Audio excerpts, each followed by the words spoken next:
신앙 고백하겠습니다. 주는 그리스도시요 살아계신 하나님의 아들이십니다. 아멘. 우리 옆 사람과 함께 인사를 나누겠습니다. 우리는 사도행전 30장의 주역입니다. 네, 2025년 6개월이 지나갔습니다. 지나고 보니까 눈 깜짝할 사이인 것 같습니다. 이제 남아있는 6개월도 하나님께서 우리 삶을 인도하실 것입니다. 어떻게 인도하시느냐? 말씀대로 인도하십니다. 그래서 여러분의 인생은 내 계획대로 되어지는 것이 아니라 말씀대로 여러분의 인생이 되어집니다. 그래서 우리가 다시 한번 오늘 해주신 말씀이 뭡니까? 인생개혁. 그 말씀을 딱 붙잡으세요.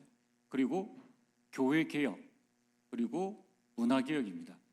우리는 이 세 가지 계획을 통해서 무엇을 하려고 하느냐? 금토일 시대를 열어나가야 됩니다. 가장 먼저 나의 금토일 시대, 그리고 셋들 시대를 열어가야 됩니다. 이방인의 뜰, 기도의 뜰, 아이들의 뜰. 이 부분은 여러분 가정에도 세워져야 돼요. 우리 교회뿐만 아니라 여러분 가정에 세워져야 됩니다. 그리고 마지막에 묵상 시대입니다. 여러분 앞으로는 명상 시대냐 묵상 시대냐, 악령 충만이냐 성령 충만에 따라서 모든 게 다 달라집니다. 실력, 능력, 배경 아무 소용없습니다. 왜 그러냐? 모르는 거는 AI에게 물어보면 돼요. 어려운 일은 기계에 다 시키면 됩니다. 이제 우리는 이 시대를 이겨나갈 수 있는 영적인 힘이 어느 만큼 있느냐 하는 거예요. 특별히 우리 렘넌트들은 잘 기억을 해야 됩니다. 여러분들이 성령 충만하지 않으면은 세상 문화에 지금 너무나 빠져들기 쉬운 네피림 시대, 창세기 6장 시대가 지금 시대예요.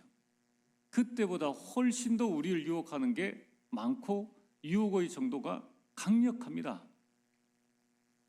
손에서 폰을 놓질 못하잖아요.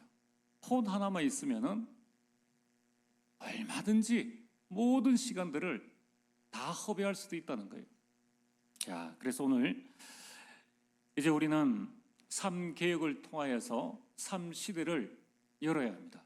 이걸 통해서 우리 후대를 살리고 우리 자녀를 살리고 렘넌트들을 다 살려야 됩니다. 이들을 살려서 237과 5천 종족의 모든 재앙들을 막아야 합니다. 이게 바로 사도행전 30장의 주역입니다. 여러분 이 말씀의 흐름을 딱 붙잡으시고 24시 계속 기도하세요.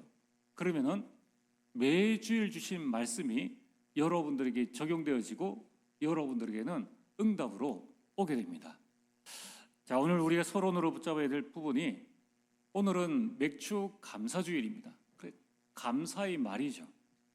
6개월 동안 인도하신 하나님께 대한 우리 어떤 고백이냐, 이 고백이 참 중요합니다. 여러분 말에는 눈에 보이지 않는 힘이 있습니다. 그 증거가 민수기 13장에서 14장에 나와 있습니다. 이스라엘의 12지파가 그 대표자가 나와서 가나안 땅을 정탐했습니다. 그리고 이제 돌아와서 백성들 앞에 보고를 했습니다. 10명은 이 가나안 땅은 과연 젖과 꿀이 흐르는 아주 좋은 땅이다. 하지만 그곳에는 우리보다 훨씬 강한 족속이 살고 있어서 우리는 들어갈 수 없다라고 말했습니다. 여호수아와 갈렙은 그러나 하나님께서 우리에게 그 땅을 주셨기 때문에 우리는 들어갈 수 있다라고 말을 했습니다. 백성들은 어느 쪽을 선택했을까요? 하나님의 말씀보다 많은 사람의 말, 하나님의 말씀보다 사람 말을 선택했다는 거예요. 여러분 우리가 이 세상을 살아가면서 많은 말을 듣습니다. 사람 말은 참고해야 돼요. 하나님의 말씀을 내 인생의 기준으로 두어야 됩니다.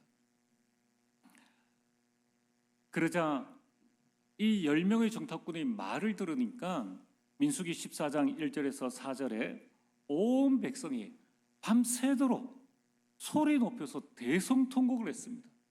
하나님 앞에 밤새도록 기도해야 되는데 밤새도록 대성통곡하면서 이렇게 말을 합니다. 우리가 애굽에서 죽었으면 좋았을 것을. 우리가 광야에서 죽었으면 좋았을 것을. 그러면서 하는 말이 차라리 우리가 애굽으로 돌아가자. 애굽에서 죽었을 것을, 광야에서 죽었을 것을 이렇게 말을 했는데, 그럼 지금부터라도 죽을 각오를 하면 되는데 이런 생각은 안 되는 거예요. 그럼 사람 말을 들으면은 바로 내 뇌가 딱 정지돼 버립니다. 사리 분별을 못 하는 거예요. 사람 말에 싹 사로잡히게 되어 있습니다. 이게 보이지 않는 힘이에요. 10명의 정탐꾼의 말이 200만 명을 완전히 죽였어요. 영혼을 완전히 죽이고 마음과 생각을 완전히 죽였습니다. 이게 말의 힘이라는 거예요. 이제 이스라엘 백성들이 죽지는 못하겠고 화가 머리끝까지 났습니다. 그래서 자신을 인도한 모세와 아론을 돌로 치료했다는 거예요. 이게 말이 됩니까? 400년 동안 노예 생활을 하면서 애굽 병사들의 말은 그렇게 잘 듣던 이스라엘 백성들이 10가지 기적을 봤잖아요. 유월절은 모든 애굽 사람의 그 집안에 있는 모든 장자가 다 죽었습니다. 첫 새끼도 다 죽었어요.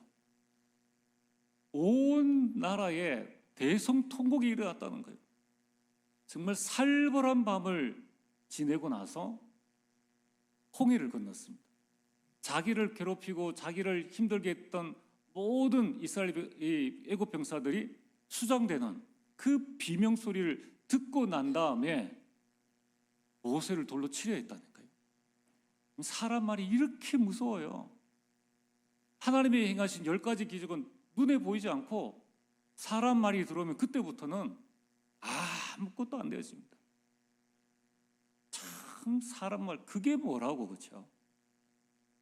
하나님이 행하신 평생에 400년 동안 보지 못한 어마어마한 기적을 봤는데 사람 말 하나, 그것도 확률이에요. 세상적으로 말하면은 2명은 들어갈 수 있다, 10명은 들어갈 수 없다, 확률이잖아요. 확률적인 걸 붙잡고 온 백성이 완전 영적으로 죽었다는 겁니다. 참 안타깝죠. 근데 이 안타까운 일이 지금도 일어나고 있다는 거예요. 이게 더 안타깝다는 거예요. 그러자 하나님께서 모세에게 말씀하셨습니다. 민수기 14장 11절에서 12절. 여호와께서 모세에게 이르시되 이 백성이 어느 때까지 나를 멸시하겠느냐? 내가 그들 중에 많은 이적을 행하였으나 어느 때까지 나를 믿지 않겠느냐? 내가 전염병으로 그들을 쳐서 멸하고. 하나님이 이 백성들 도저히 안 되겠다, 죽여야 되겠다, 전염병으로. 너에게 그들보다 크고 강한 나라를 이루게 하리라. 새 나라 줄 테니까 이 백성들 내가 다 죽일게. 10명의 정탐꾼의 말이 200만 명을 다 죽게 했다는 거예요. 말은 이만큼 큰 힘이 있습니다. 여러분, 우리가 예배 시간마다 준 그리스도시요 살아계신 하나님의 아들이십니다, 이게요 우리가 늘 하니까 별거 아닌 것 같죠. 우리가 이 고백할 때 하나님은 이 고백하는 우리를 주목해 보신다니까요. 그리스도를 아는 사단은요, 이 고백하는 그 순간에 경기를 하는 그 고백입니다. 온 이스라엘 백성들이 완전히 불신앙에 빠졌어요. 이 말한 사람도 문제이지만은 불신앙의 말을 듣고 불신앙에 빠지는 것도 똑같다는 거예요. 여러분들이 하나의 망대를 세워야 됩니다. 세상은 다 불신앙의 말이에요. 세상은. 여러분이 하나님의 망대가 내 안에 딱 세워지지 않으면은 이 사람 말 따라가고 저 사람 말 따라가고 결국은 요한복음 8장 44절 멸망의 길로 가게 됩니다. 얼마나 불신앙의 말이 많은지 몰라요. 그래서 성경은 로마서 12장 2절에 너희는 이 시대를 분별해라. 하나님이 선하시고 기뻐하시고 온전한 뜻이 무엇인지를 잘 분별하라고 말씀하고 있습니다. 여러분, 이때죠. 이때 한 사람 모세의 말이 온 이스라엘 민족을 살렸습니다. 민수기 14장 13절에서 20절까지, 특별히 13절에서 19절까지는 모세의 말, 모세의 기도입니다. 나중에 여러분들이 민수기 13장과 14절을 이번 주간에 꼭 읽어보세요. 반드시 읽어보세요. 모세가 뭐라고 기도합니까? 하나님께서 이 백성들을 애굽에서 이 주의 능력으로 인도해 내셨는데 여기서 이 백성들을 죽이신다면 불신자가 여호와가 이 백성의 주기로 맹세한 땅에 인도할 능력이 없어서 광야에서 죽였다 할 것 아닙니까? 이런 말을 하는 거예요. 참 대단하죠. 모세도 대단합니다. 아니, 모세가 아쉬울 게 뭐가 있어요? 돌로 치려 하는데 하나님 뜻대로 하옵소서 그러면은 모세는 세상 편하게, 지금 말로 세상 편하게 목회할 수 있어요. 세상 편하게 지도자 노릇할 수 있습니다. 뭐가 본인이 아쉬워서 하나님 이 백성들 살려주옵소서 그렇게 말을 합니까? 모세의 이 한마디, 그러자 20절 말씀입니다. 여호와께서 이르시되 내가 내 말대로 사하노라. 전염병으로 죽이겠다 하셨는데 모세의 말을 듣고 그래, 이 백성 살려줄게. 모세의 말 한마디가 200만 명을 살려는 거예요. 여러분의 말 한마디가 여러분 자녀를 살립니다. 여러분 말 한마디가 교회를 살리는 거예요. 여러분 말 한마디가 저 불신자들을 다 살립니다. 말에는 내가 알지 못하는 어마어마한 힘이 들어있다는 겁니다. 모세의 이 한마디, 이 한 말이 기도가 이스라엘을 살렸습니다. 여러분 기도가 여러분 가문 살리는 거예요. 여러분 기도가 여러분 자녀 살리는 겁니다. 여러분이 금토일 시대를 열어서 정말 내가 자녀들을 위해서, 후대를 위해서, 가정을 위해서 기도할 시간이 없다면은 내 자녀를 방치해 두는 것과 똑같아요. 얼마를 물려주려고 하십니까? 얼마의 유산이 있으면 우리 자녀가 행복해질 수 있을까요? 신문을 검색해보고 뉴스를 검색해보면 부잣집에 저 재벌가의 자녀들이 행복하지 않다는 것을 그냥 금방 알 수 있습니다. 하나님은 하나님이 자녀의 말대로 행하십니다. 민수기 14장 28절에 너희 말이 내 귀에 들린 대로 내가 너희에게 행하리라. 그래서 14장 30절부터 살펴보면은 20세 이상으로 하나님을 원망하는 자는 여호수아와 갈렙 위에 광야에서 다 죽었습니다. 생명까지 단축시켜 놓은 거예요. 보세요. 20세 이상 광야에서 다 죽으면은 20세 치고 광야 생활은 몇 년입니까? 40년입니다. 20 더하기 40 하면 60. 모세가 이스라엘 백성들을 인도할 때 나이가 얼마입니까? 80이에요. 갈렙이 안악산지를 내게 주옵소서라고 고백할 때 그 나이가 내 나이 85세로 돼. 불신앙해 버리니까.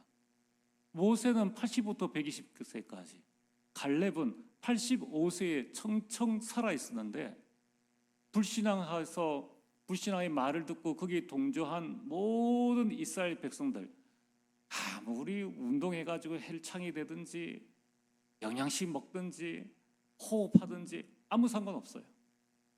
모든 20세 이상의 사람들은 광야에서 40년 동안에 다 죽었습니다. 그러면은 60년밖에 못 산 거예요.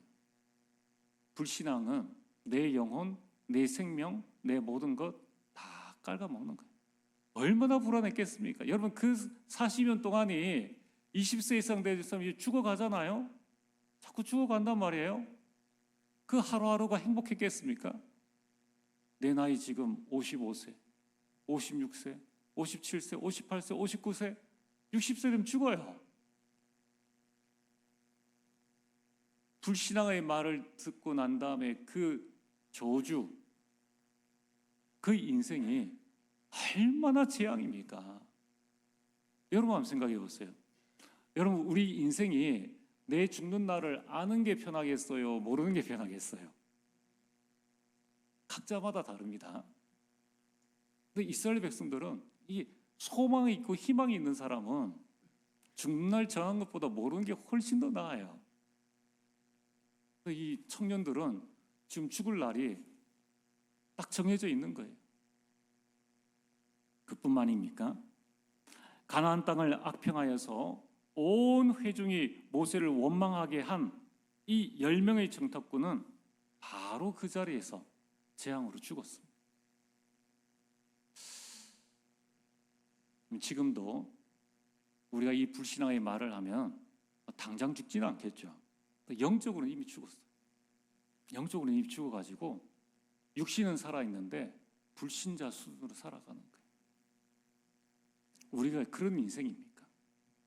하나님의 자녀가 그런 축복 받으라고 그렇게 살아간 건 아니잖아요. 가나안을 차지할 수 있는데, 가나안의 젖과 꿀이 흐르는 땅이 뻔히 눈앞에 있는데 그걸 일주일만 하면 갈 수 있는 땅이에요. 근데 가지 못했습니다. 이스라엘 백성이 나는 죽기 싫어, 나 혼자만으로 가야 돼, 간 사람이 아무도 없어요. 다 40년 동안 광야에 있어야 됐습니다. 여러분, 이처럼 우리 말이 각인된 대로 우리가 응답받습니다. 말이 뿌리 내린 대로 열매 맺습니다. 말이 체질된 대로 우리 인생을 살아가게 됩니다. 그래서 여러분, 지금부터 3가지 복음의 말을 하세요. 살리는 말입니다. 2번째는 믿음의 말을 했어요. 모든 불신앙을 꺾습니다. 3번째는 감사의 말을 하세요. 흑암을 무너뜨립니다. 자, 오늘 본론 말씀 광야의 축복입니다. 하나님께서 광야에서 지킬지니라. 뭘 말입니까? 새 절기를 광야에서 지킬지니라 라고 말씀하셨습니다. 그래서 원래 이 제목을 제가 뭐로 할까? 원래 잡아놓은 건 광야의 축복이 아니에요. 원래 제가 잡은 말씀의 제목은 말이 됩니까? 근데 너무 불경스러운 것 같아가지고 이렇게 하면 되겠나. 그래서 부제로 말이 됩니까? 아니, 하나님, 이게 말이 됩니까? 광야에서 새 절기를 지키라니요. 이게 말이 됩니까? 자, 이 말이 도대체 무엇인가? 첫 번째, 새 절기를 지키라. 출애굽기 23장 14절에 너는 매년 3번 내게 절기를 지킬지니라. 무슨 절기 말입니까? 무교절과 맥추절과 수장절입니다. 그리고 무교절은 오늘 말씀에 나와 있는 대로 내가 애굽에서 나왔음이라, 그 출애굽한 것을 기념하는 날, 그 절기입니다. 그래서 일주일 동안을 지내는데 그 첫날을 유월절이라고 합니다. 그리고 그 다음부터 유월절 다음의 일주일을 전체를 통틀어서 무교절이라고 우리가 합니다. 우리가 추석도 추석 연휴라고 하죠. 추석 당일도 있듯이. 그래서 무교절을 지키라. 2번째는 맥추절을 지키라. 맥추절을 지키라는 것은 16절 말씀, 밭에서 농사지은 첫 열매를 거둠이니라. 첫 열매에 대한 감사, 맥추절입니다. 수장절을 지키라. 그것은 수확한 곡식들을 저장함이라는 말씀입니다. 자, 그래서 애굽에서 나왔으니까 감사하라. 첫 열매를 거둔 것에 대해서 감사하라. 그리고 곡식을 저장하는 것에 대해서 감사하라. 이 세 절기를 지키라 하는 말씀입니다. 그런데 말이 됩니까? 자, 잘 한번 생각해 보세요. 지금 하나님께서 이스라엘 백성들에게 이 세 절기를 주신 때가 언제인가? 그 광야에서 말씀하셨어요. 출애굽기 19장 1절에 이스라엘 자손이 애굽 땅을 떠난 지 3개월이 되던 날 그들이 시내 광야에 이르니라 라고 나와 있습니다. 지금 이스라엘 백성들이 시내 광야에서 있을 때에 하나님께서는 모세에게 십계명을 주시고 이제 그 다음부터 출애굽기 19장부터 계속 이제 연결되어지는 말씀이에요. 너희들은 앞으로 이렇게 해라 저렇게 해라. 애굽에서의 법이 있었는데 그것들 다 버리고 새로운 하나님의 법을 주는 가운데에 새 절기의 말씀을 하십니다. 어디에서 말씀 주시죠? 광야에서 지켜라 라고 말씀을 하시는 거예요. 자, 이제 좀 이해가 되십니까? 광야에서 주신 말씀이에요. 이스라엘 백성들은 매번 이동을 합니다. 그리고 하나님께서 만나와 메추라를 주셨기 때문에 그걸 먹는 거예요. 언제까지? 40년 동안. 40년 동안 만나와 메추라를 먹고 구름 기둥이 이동하면은 이동해야 되고 머물면 머물러야 됩니다. 농사는 어떻게 짓습니까? 맥추절 같은 거 밀이거든요. 그러면은 밀을 뿌리는 시간이 있고 거두는 시간이 있잖아요. 이스라엘 백성들이 광야에서 농사를 지을 수가 없어요. 그래서 어떤 목사님들은 광야에서 첫 열매를 거두었다. 그게 아니에요. 광야에서 농사를 지을 수가 없어요. 짓지도 않았습니다. 자, 이제 이게 말이 되느냐는 거예요. 자, 6월절 무교절을 지키라. 이미 출애굽했기 때문에 하나님 앞에 감사함으로 기념일로 그 절기를 지킬 수 있습니다. 근데 수장 맥추절 거두지도 않았어요. 농사를 짓지도 않았습니다. 지을 수도 없어요. 수장절 아니 뭐 거둔 곡식이 있어야 저장을 하죠.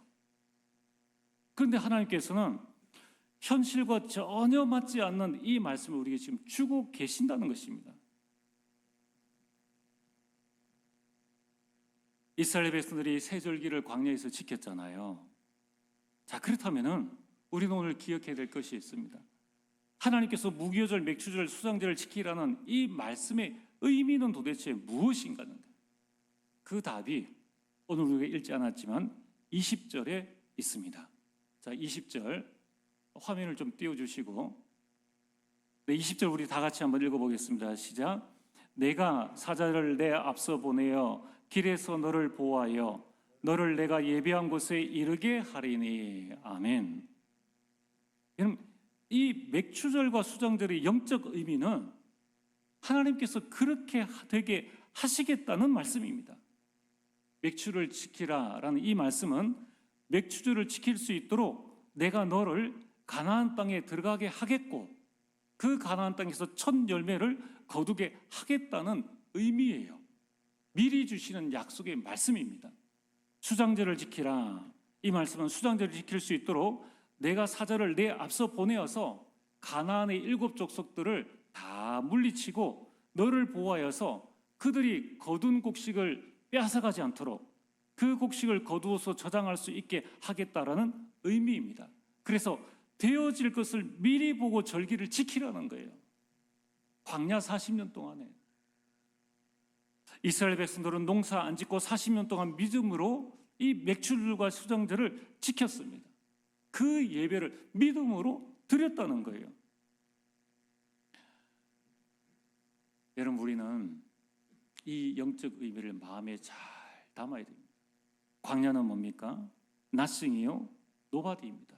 그러나 하나님께서 이 세 절기를 통하여서 계속 지키라고 말씀하심으로 말미암아 이스라엘 백성들에게 회복시켜 주시기를 원하는 것이 있었는데 그것은 유월절을 통해서 내가 너를 구원하였다라는 언약을 회복하라.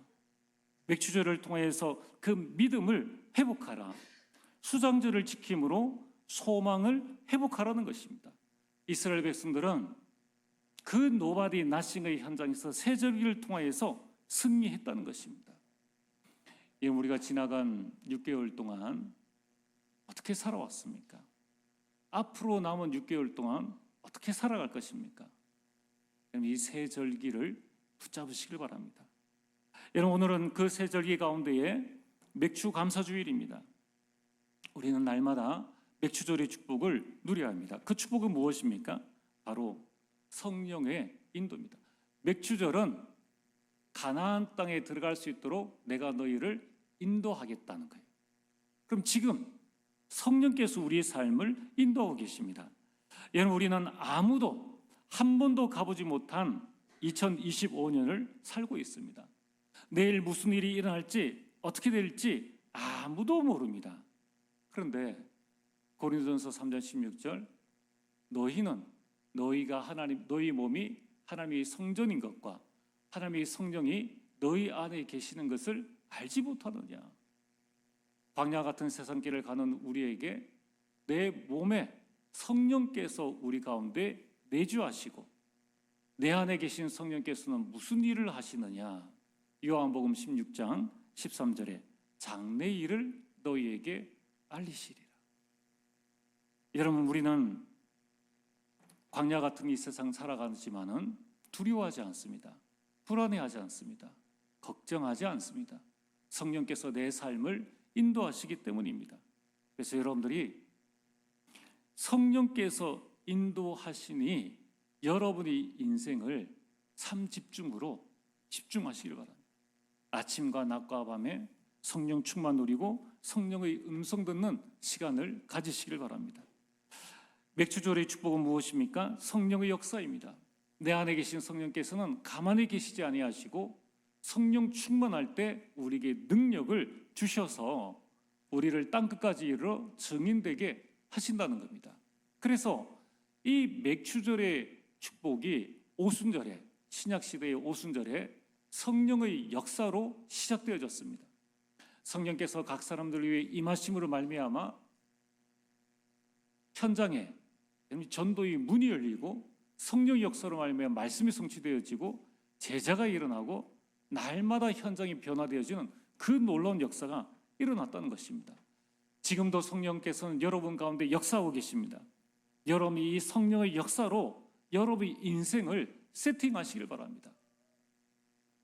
세상 것으로 우리 인생을 세팅하면 얼마큼 할 수 있겠습니까? 좋은 집, 좋은 차, 좋은 직장, 또 좋은 배우자, 그 정도겠죠. 이것 가지고는 세계복음할 수도 없고 이것 가지고는 저주 재앙을 막을 수도 없습니다. 한순간에 다 날아갈 수 있다는 거예요. 얼마든지 사단이 우리를 무너뜨릴 수 있다는 것입니다. 맥추절의 축복은 무엇입니까? 성령의 열매입니다. 사도행전 1장 8절에 우리를 증거 있는 증인으로 세우시겠다고 말씀하셨습니다. 그래서 우리는 성령의 역사로 말미암아 삶 응답의 열매를 맺게 됩니다. 문제가 와도 우리는 답을 발견하게 됩니다. 갈등이 와도 갈등할 것도 없습니다. 갱신하면 되니까요. 위기가 와도 속지 않으면 됩니다. 기회이기 때문입니다. 성령의 역사의 응답은 바로 삶 응답인 것입니다. 그래서 이제 우리는 날마다 감사하시고 새 절기를 누리시길 바랍니다. 이 새 절기의 영적 의미는 무엇입니까? 6월절은 출애굽이 아니라 이제 지금의 영적 의미는 구원입니다. 여러분이 주신 것에 늘 감사하시길 바랍니다. 구원보다 더 큰 받은 것이 무엇이 있겠습니까? 맥추절의 영적 의미는 무엇입니까? 하나님의 인도입니다. 앞으로 주실 것에 감사하시길 바랍니다. 수장절의 영적 의미는 천국 배경입니다. 우리는 죽어서 천국 가서 영원한 축복을 누리지만은 그러나 이 땅 사는 동안에 하늘나라 배경으로 우리는 살아가게 된다는 겁니다. 영원한 것에 여러분들 감사하시길 바랍니다. 오늘 말씀의 결론입니다. 이 시대에 광야 같은 세상에서 이 광야를 축복으로 만드는 비밀이 있습니다. 여러분의 인생이 광야입니까? 나싱이요 노바디입니까? 지금부터 서밋 집중 타임을 가지시길 바랍니다. 신명기 8장 4절 말씀입니다. 이 40년 동안에 내 의복이 헤어지지 아니하였고 내 발이 부르트지 아니하였느니라. 아멘. 이해되십니까? 40년 동안을 광야에서 걸었는데 달팽이 영양크림 바르지도 않았는데 보습제 바르지도 않았는데 내 발이 부르트지 아니하였다. 40년 동안 광야를 갔는데 내 의복이 헤어지지 아니하였다. 이게 광야의 축복이에요. 왜냐하면 광야 같은 세상에서 우리가 불신자와 똑같은 삶을 산다면 그건 광야의 축복이 아니죠. 여러분, 하나님의 자녀에게는 광야도 축복입니다. 여러분, 하나님의 자녀에게는 문제도 갈등도 위기도 축복이라는 거예요. 여러분이 속지만 않으면 됩니다. 속지 않는 비결이 뭡니까? 서밋 집중 타임이라는 거예요. 여러분, 하나님이 이스라엘 백성들을 보좌의 능력으로 돌보심으로 옷이 닳아서 없어지지 않았고 발이 부르트지 않았습니다. 절대 불가능을 절대 가능케 하신 하나님의 능력을 이제 여러분들은 서밋 집중 타임을 통해서 누리시면 됩니다. 어떻게 말입니까? 내 안에 하나님의 절대 망대를 세우시면 됩니다. 하나님이 내 인생의 주인이십니다. 하나님이 내 삶을 인도하십니다. 하나님이 나의 배경이십니다. 이게 새 절기예요. 여러분, 이러한 하나님의 절대 망대를 세울 때 그때 여러분들은 하나님의 여정을 가게 됩니다. 하나님의 망대가 세워지는 이 각인이 되어져야 그 여정을 가게 되는 거예요. 그 여정은 뭡니까? 축복의 여정이에요. 이제 여러분의 인생에는 세상 것, 아무 쓸모없는 세상 것, 그걸 유선으로 남기는 것이 아니라 하나님의 이정표를 유선으로 남겨서 나보다는 다음 세대, 이 다음 세대가 더 축복받도록, 그래서 복음의 4대에는 세계를 보험할 수 있는 요셉과 같은 일꾼이 일어나는 그 이정표를 여러분들이 남기시는 거예요. 이제 우리는 2379 5천 종족을 살리는 나의 3시대를 서밋 집중 타임을 통해서 열어나가야 됩니다. 나의 금토일 시대, 나의 셋들 시대, 나의 묵상 시대입니다. 여러분, 이제 여러분들이 오늘부터 서밋 집중 타임을 가지면서 지금 우리 교회 렘넌트들이 여름 행사를 두고 집중적으로 기도해 주시길 바랍니다. 우리 리더 수련회 WRC는 물론이요, 더 중요한 것은 우리 교회 태영아 유치, 초등부, 중고등부, 대학부, 청년부. 그래서 우리 렘넌트들만 하면 너무 섭섭하잖아요. 8월에 우리 중직자 수련회를 하려고 합니다. 이번 우리 금요일마다 우리 교회 학교, 우리 지난 주간에는 태영아 유치부 어떻게 수련을 준비하고 있고 기도 제목이 뭐고 무엇이 필요한가 포럼을 들었습니다. 그런데 내가 많은 응답을 받았어요. 여러분이 하나님 응답 받는 게 쉬울까요? 어려울까요? 너무 쉽습니다. 뭐라고 좀 제목을 내놓았느냐? 태영아 유치부에서 수련을 할 때에 아이들이 너무 돌아다니니까 문지기 할 사람이 있으면 좋겠습니다. 그러면서 이 컴퓨터 이렇게 좀 넘어가는 거, 이거 단추 눌러줄 사람이 있으면 좋겠습니다. 그리고 기도해 줄 사람이 있으면 좋겠습니다. 이 자리에 계신 분 다 할 수 있어요. 다. 이건 우리가 렘넌트를 위해서 헌신하는 게 어렵습니까? 조금만 우리가 하루 반차만 써도 오전에 전도회에서 누가 하고 오후에는 내가 할게. 이것만 해도요, 내 안에 이미 삶들, 아이들이 뜰 세워진 겁니다. 이 귀한 축복을 여러분 누리셔야 돼요. 이것뿐이겠습니까? 아이들 위해서 내주신 달란트대로 와서 신발 정리를 해도 되고, 아이들 한 명 데리고 화장실 갔다 와도 되고, 간식을 사주셔도 되고, 여러 가지 많은 것들이 있다는 거예요. 여러분이 말씀을 듣고 이 말씀을 계속 묵상하시면서 이걸 내 것으로 만드시길 바랍니다. 자, 오늘부터 서밋 집중 타임을 가지게 되길 주의 이름으로 축복합니다. 기도하겠습니다. 전능하신 아버지 하나님, 참으로 감사를 드립니다. 하나님이여, 광야에서 그 광야를 축복으로 만드는 새 절기의 비밀을 온전히 누리게 하옵소서.